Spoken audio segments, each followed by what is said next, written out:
Alors depuis janvier et le début des révolutions dans le monde arabe, beaucoup de choses sont en train de changer en Égypte, en Tunisie. Alors avant d'aborder la situation plus que tendue en Libye et en Syrie, il y a 4000 soldats français actuellement en Afghanistan depuis le début de la guerre contre Al-Qaïda en 2001. Justement, c'est Christiane de Sainte-Reine de Bretagne, en Loire-Atlantique, qui vous pose la question: quelle est votre position sur la présence de ces soldats maintenant que Oussama Ben Laden a été tué?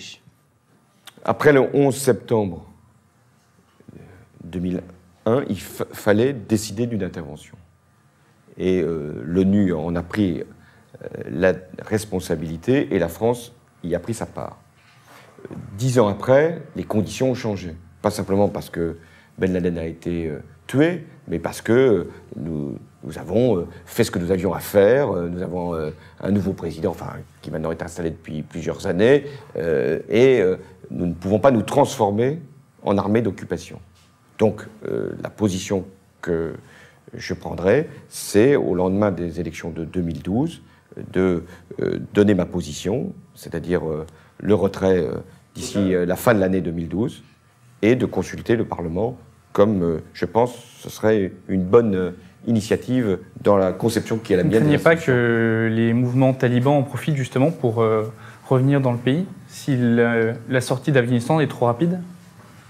Je pense que si on raisonne ainsi, il faudra rester des années et des années en Afghanistan. Si on pense que les talibans peuvent, dès notre retrait, occuper le pays, ça veut dire que, dans ces conditions, nous sommes devenus une force permanente d'occupation. Je m'y refuse. Vous quitteriez l'OTAN, donc le commandement intégré? Non, ça c'est une autre question. C'est Guillaume de Paris qui vous pose la question. C'est une autre question. Nicolas Sarkozy a pris la décision de rentrer dans le commandement intégré, puisque la France est bien sûr membre de l'OTAN. Il avait fixé des conditions qui n'ont jamais été respectées, sauf un commandement. Et donc je pense qu'il serait nécessaire de discuter avec nos partenaires de la présence française dans ce commandement avec de nouvelles contreparties. L'immigration, à présent, c'est André de Coulogne qui vous pose cette question. Bonjour, je suis moi-même de droite. Vous êtes un personnage que j'apprécie l'homme discret que vous êtes. Et elle aimerait savoir ce que vous envisagez de faire pour les réfugiés, notamment roumains ou tunisiens en France. Appliquer le droit? C'est-à-dire, il y a un moment, il faut quand même que nous puissions avoir des règles et nous y tenir. Il y a des règles pour les Roumains qui sont prévues par les traités européens. Il faut faire en sorte que ce soit la règle pour tous. Si nous devons avoir une autre position, c'est avec l'ensemble des Européens qu'il faudra la discuter, la négocier et l'appliquer.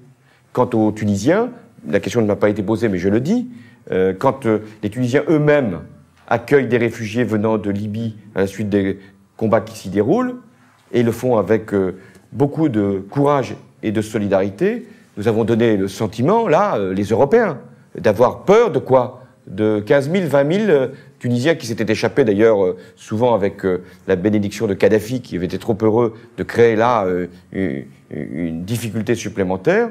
Notre devoir aurait été de trouver une solution provisoire qui n'aurait pas été celle de la peur, de la frilosité, pour ensuite les faire revenir le moment venu en Tunisie. Alors François Hollande, les internautes s'intéressent à l'Union européenne. Un internaute vous demande si vous êtes favorable à l'entrée de la Turquie dans l'UE. Il y a une négociation qui est en cours. Depuis longtemps. Depuis longtemps. 1987. Les conditions ne sont toujours pas réunies pour l'entrée de la Turquie dans l'Union européenne. Quelles seraient ces conditions pour vous? Il y a plusieurs conditions. D'abord, des conditions démocratiques, il y a des conditions économiques, il y a des conditions aussi commerciales, et puis il y a aussi toute la question de la reconnaissance du génocide arménien. Bref, on en est loin. Alors pour conclure ce thème, une dernière question de Klensker de Twitter.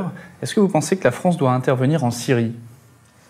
Et quels doivent être les principes plus généralement de l'action de la France ou de l'Union européenne dans les révolutions arabes? On en a un peu parlé, mais sur la Syrie.